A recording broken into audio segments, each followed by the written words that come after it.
paz, igreja. João 3,16 diz: Deus amou o mundo de tal maneira que deu seu Filho unigênito, para que todo aquele que nele crê não pereça, mas tenha vida eterna. Vamos confessar a Deus os nossos pecados agora.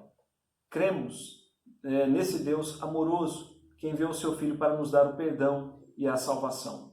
Pai bendito, em nome de Jesus, pedimos ao Senhor que esteja perdoando os nossos pecados e trazendo, Senhor, para nós verdadeira transformação. Nós rogamos ao Senhor que dê graça para que o teu povo ande na luz. Ó Deus bendito, não queremos viver no pecado, mas queremos viver na tua luz. Nós oramos gratos pelo sacrifício de Jesus Cristo, que nos trouxe perdão e salvação. É a oração que fazemos em nome de Jesus. Amém. Meus irmãos, Salmo 101, versículo 1 diz assim: Cantarei a bondade e a justiça a ti, Senhor, cantarei. Então, queridos, vamos cantar, vamos louvar a este Deus soberano.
Muitos agora estão por aí, adorando, se entregando a coisas que, com certeza, como a palavra de Deus diz, vai trazer muito malefício.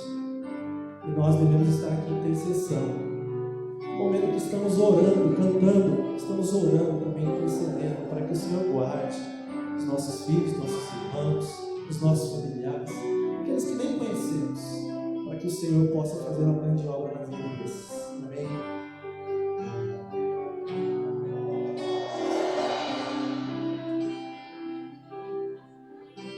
Senhor,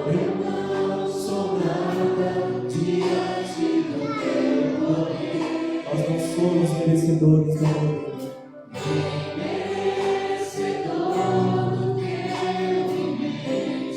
Foi através do seu Filho, Senhor.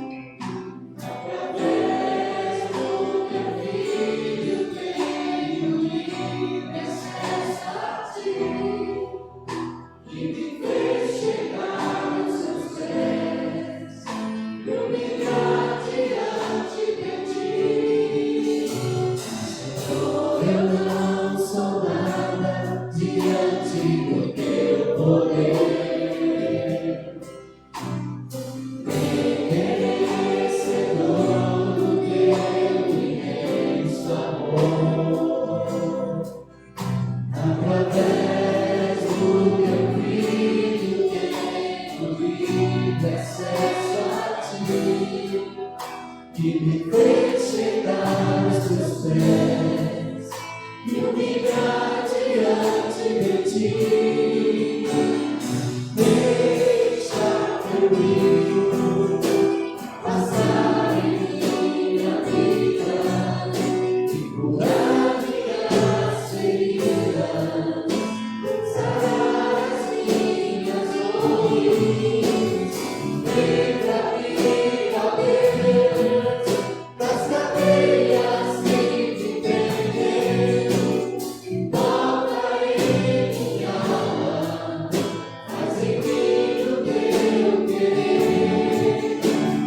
Deixa o teu rio passar em minha vida, curar minhas feridas, sarar as minhas dores. Livra-me, ó Deus, das cadeias que me prendem. Toca em minha alma, faz em mim o teu querer, Senhor.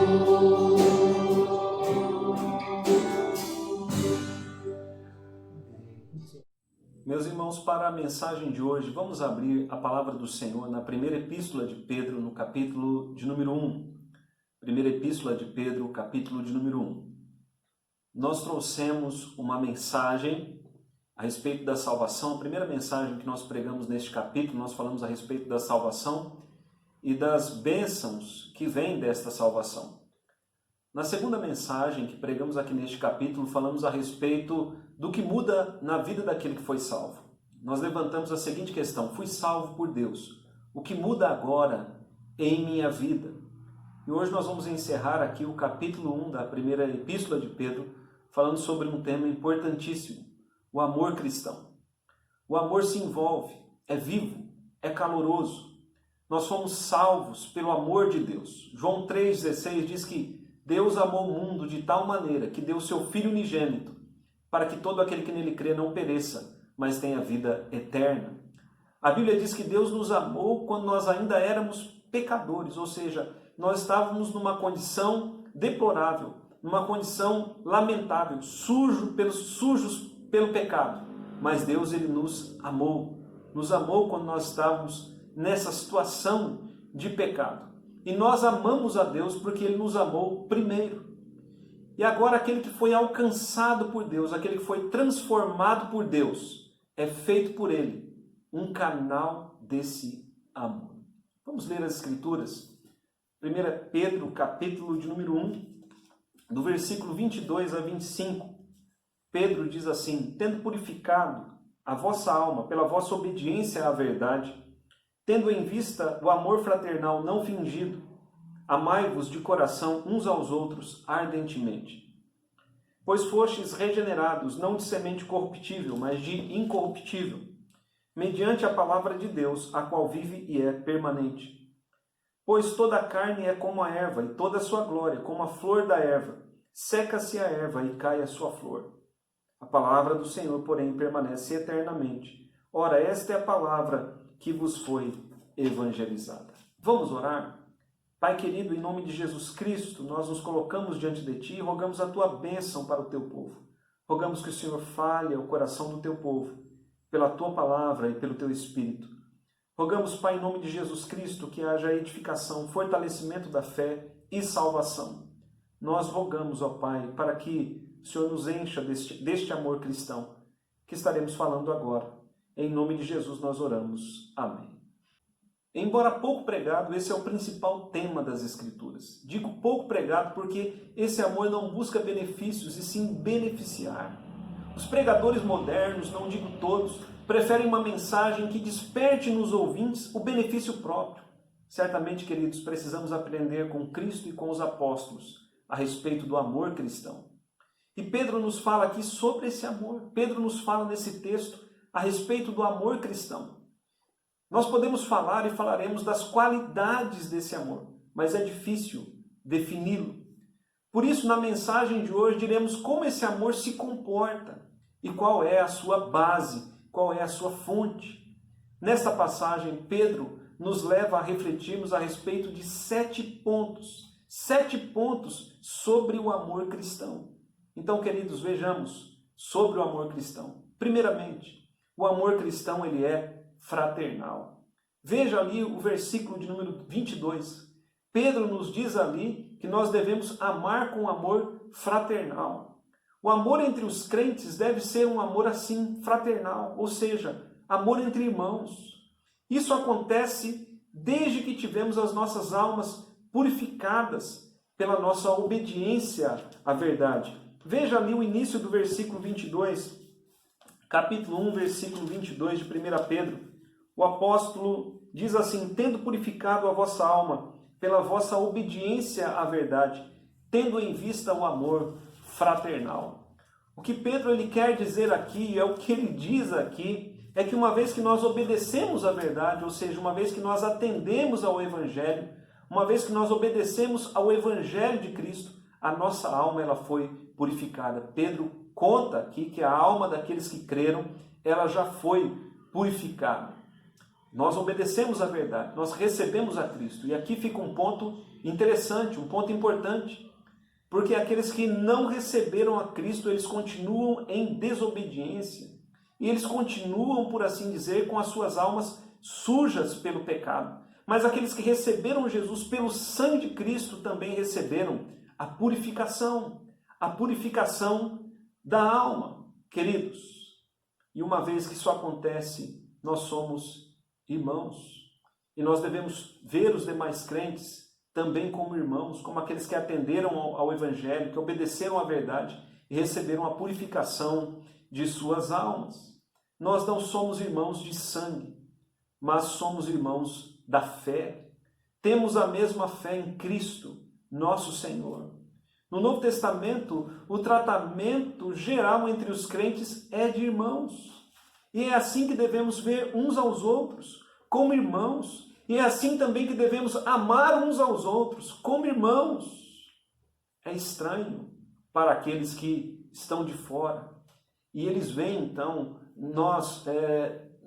vem a igreja, vem os irmãos se tratando como irmãos. É estranho para os que vêm de fora, mas para quem obedeceu à verdade, sabe, esse sim sabe o que significa ser irmão na fé. Significa cooperação mútua no presente e vida eterna juntos com Cristo, o primogênito entre os irmãos. Então Pedro deixa claro aqui que o amor cristão, em primeiro lugar, é o amor fraternal. Em segundo lugar, Pedro nos diz aqui, ali no versículo 22, que o amor cristão é um amor não fingido. Pedro fala aqui de amor fingido, mas é evidente que não existe amor fingido. Nesse caso, o que existe é pura hipocrisia. E aqui nós temos uma dupla ordem. Não podemos ser hipócritas e não podemos não amar. Não podemos ser como Judas, que tomou a Santa Ceia com Jesus e depois o traiu com um beijo. O beijo de Judas foi um beijo de amor fingido. Com uma expressão de amor em seu coração, ele intentou o mal contra o Filho de Deus. Não podemos nos reunir na igreja, tomarmos a Santa Ceia juntos e em nosso coração desejarmos o mal de algum irmão, seja ele quem for. Se não amarmos, ou se não amamos, devemos buscar arrependimento. E se amamos com hipocrisia, devemos buscar arrependimento. O amor em nós deve ser sincero, deve ser genuíno. Queridos, O amor cristão, em primeiro lugar, ele é fraternal. E em segundo lugar, ele é sem fingimento, ele é sincero. Em terceiro lugar, Pedro nos diz que o amor cristão é de coração. Veja o versículo de número 22. Ele diz que nós devemos amar uns aos outros de coração. Amai-vos de coração uns aos outros. Ao dizer que o amor deve ser de coração, isso nos leva a pensar, nos leva a refletir. A Bíblia diz que do coração procedem as fontes da vida. Na Bíblia, o coração é a fonte da vida, das emoções, dos intentos. Pedro diz que o amor cristão deve ser de coração, ou seja, devemos amar uns aos outros com todas as forças e virtudes. Devemos amar dessa maneira todos aqueles que foram lavados e remidos pelo sangue de Jesus. Devemos amar dessa maneira todos aqueles que têm a mesma fé que nós temos. Pedro nos diz, em quarto lugar, que o amor cristão deve ser ardente, deve ser intenso. Veja o versículo de número 22. Ele diz, ali no final do versículo 22, ele diz, amai-vos de coração uns aos outros, ardentemente. A palavra ardentemente, ela pode ser traduzida também por intensamente, ou seja, o amor entre irmãos, ele deve ser um amor intenso. Ao dizer que o amor deve ser ardente ou intenso, Pedro está nos convidando a medirmos o amor que temos pelos irmãos. Esse amor intenso, ele é real? Como podemos medir este amor? Esse amor, ele pode ser medido, ele pode ser provado na hora que temos que perdoar alguém. Veja aí mesmo, 1 Pedro capítulo 4, versículo de número 8. 1 Pedro capítulo 4, o versículo de número 8, ele diz assim, acima de tudo, porém, tende amor intenso. É a mesma palavra que aparece lá no capítulo de número 1, que lá está traduzida por ardentemente, aqui está traduzida por intenso. Ele diz, acima de tudo, porém, tende amor intenso uns para com os outros, porque o amor cobre multidão de pecados. Quando nós amamos, e amamos intensamente, nós perdoamos as falhas dos irmãos contra nós. Isso porque, queridos, nós somos perdoados por Cristo Jesus. Como dissemos, Deus amou o mundo de tal maneira, e Ele amou quando nós éramos ainda pecadores. Deus nos amou quando nós éramos pecadores. E Ele nos perdoou gratuitamente. Se nós o amamos é porque Ele nos amou primeiro. Então, meus irmãos, nós devemos medir o nosso amor pela igreja, devemos amar ardentemente. E isso fica provado, né? O verdadeiro amor é provado quando temos que perdoar alguém. Em quinto lugar, o amor cristão é fruto de regeneração. Veja o versículo de número 23, ele diz, pois fostes regenerados, não de semente corruptível, mas de incorruptível, mediante a palavra de Deus, a qual vive e é permanente. Amar é uma exigência tão alta. Como é possível amar assim? Como é possível amar da mesma maneira que Jesus amou? Ele amou pecadores. Como é possível amar pecadores? Porque a igreja é formada por pecadores. Como é possível amar os irmãos fraternalmente, sem fingimento, de coração e intensamente? A resposta é, para o homem é impossível. Mas os impossíveis dos homens são possíveis para Deus. E o amor cristão, ele é fruto de regeneração. Ele é fruto de nova vida. Jesus morreu e ressuscitou. E pela regeneração, Deus nos faz morrer para o pecado e nos faz ressurgir para uma nova vida. Antes de sermos lavados pela obediência à verdade, nós vivíamos mortos em delitos e pecados. Vivíamos segundo o curso deste mundo, que é vazio de amor real. Vivíamos em busca de satisfazermos os nossos desejos egoístas, mas Deus, nos vendo na condição lamentável de lama do pecado, por meio de Jesus, Ele nos regenerou, Ele nos deu nova vida. Agora veja, queridos, o que Pedro diz ali no versículo de número 23, ele diz: pois fostes regenerados, vocês receberam uma nova vida, não de semente corruptível, ou seja, não segundo a carne. Porque, queridos, nós nascemos de semente corruptível, mas a nova vida que foi implantada em nós é de semente incorruptível, mediante a palavra de Deus, a qual vive e é permanente. Nós somos regenerados.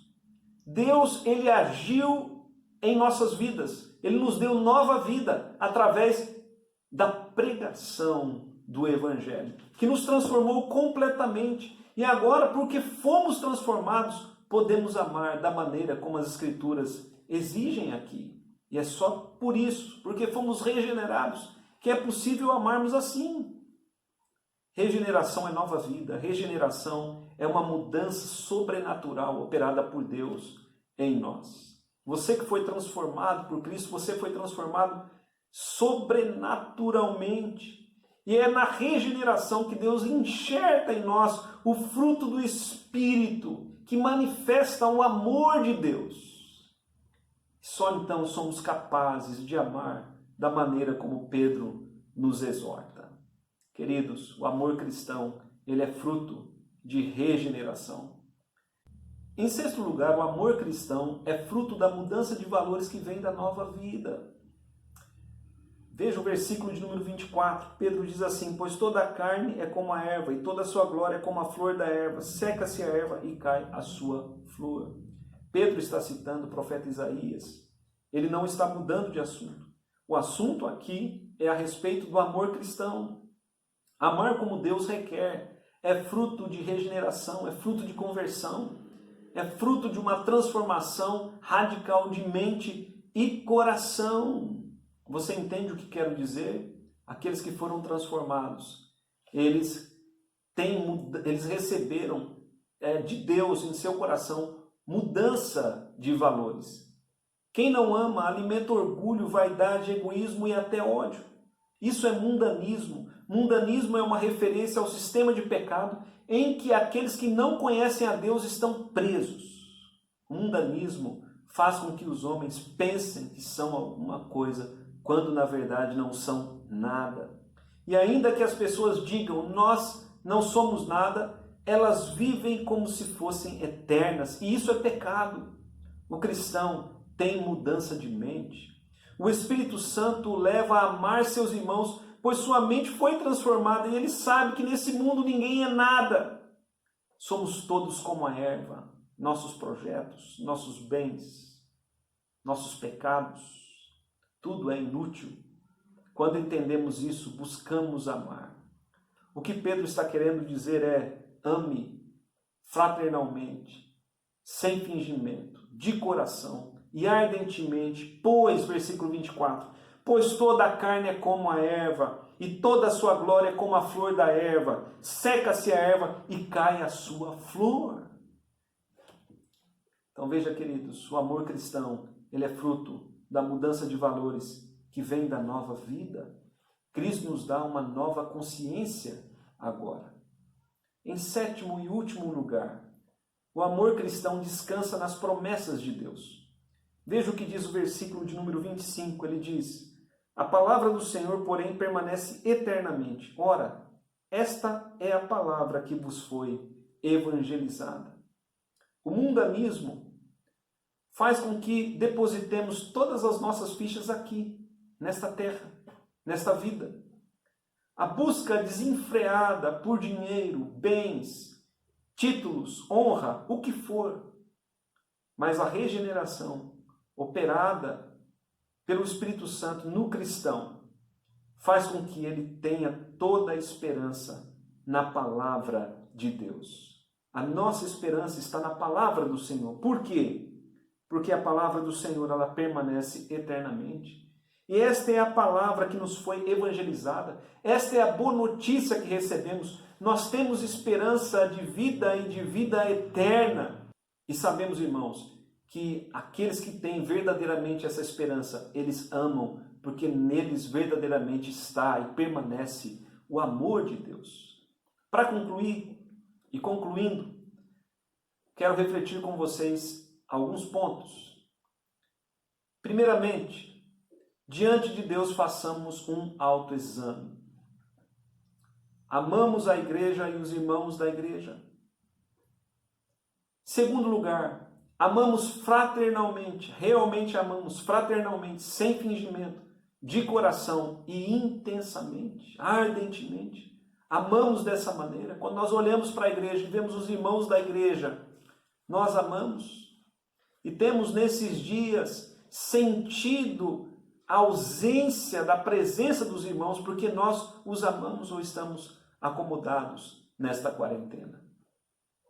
Terceiro, pense, se não amamos, devemos buscar diante de Deus arrependimento.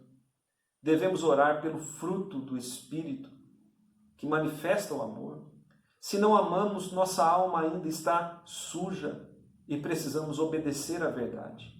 Porque Pedro diz bem claramente ali no versículo de número 22, ele diz: tendo purificado a vossa alma pela vossa obediência à verdade, tendo em vista o amor fraternal. Uma quarta reflexão. Devemos saber que o nosso amor sempre será falho.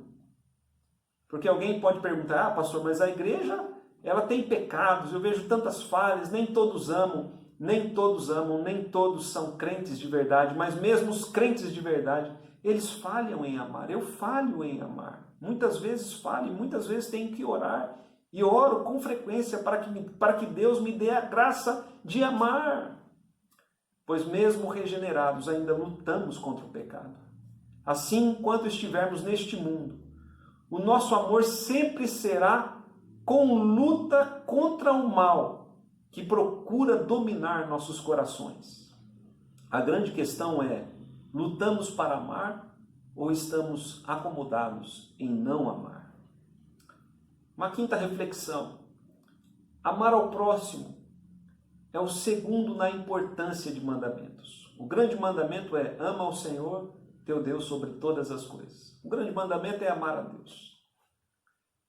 E depois deste, amar ao próximo. Só quem ama a Deus ama ao próximo. E quando eu falo próximo, não estou falando de familiares ou pessoas que nos fazem o bem. Estou falando de pessoas que Deus coloca na nossa vida para amarmos. Às vezes, pessoas sujas de pecado. Deus coloca essas pessoas em nosso caminho para sermos, para elas, um canal do amor de Deus. O fato é, amar ao próximo é o segundo na importância de mandamentos. Obedecemos a muitos mandamentos, mas temos obedecido a este. Sexta e última reflexão. Pensemos nesses dias tão difíceis, tantos irmãos precisando, na igreja e fora dela. O que posso fazer para externar o amor? Pense nisso, ouça a voz do Espírito Santo.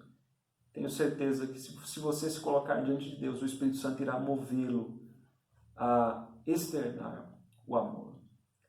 Pai querido, em nome de Jesus Cristo, nós colocamos diante de Ti as nossas vidas e pedimos, Pai, a graça para amarmos como Pedro diz aqui que devemos amar, fraternalmente, de coração, sem fingimento e ardentemente, como fruto da nova vida, fruto de uma nova consciência e esperando as promessas de Deus. Ó Deus amado, sabemos que sem o agir do Teu Espírito em nossas vidas, isso é impossível. Por isso pedimos ao Teu Espírito que esteja agindo em nós e trazendo mudança radical para as nossas vidas. Pedimos, Senhor, a Tua bênção para o Teu povo, em nome de Jesus. Que a graça do Senhor Jesus, o amor de Deus o Pai e as consolações do Espírito Santo sejam sobre nós, sobre todos os que creem, desde agora e para todos sempre. Amém. Deus abençoe a todos, tenhamos uma boa semana, um abraço forte, meus irmãos. E precisando falar conosco, a secretaria está funcionando em horário normal, horário comercial, do meio-dia, das 8 da manhã ao meio-dia, daí do meio-dia a 1h30 horário de almoço, depois da 1h30 às 5 da tarde. Você pode ligar e estar agendando, nós estaremos atendendo a quem nos procurar. Deus abençoe a todos, uma boa semana, com a graça de Deus.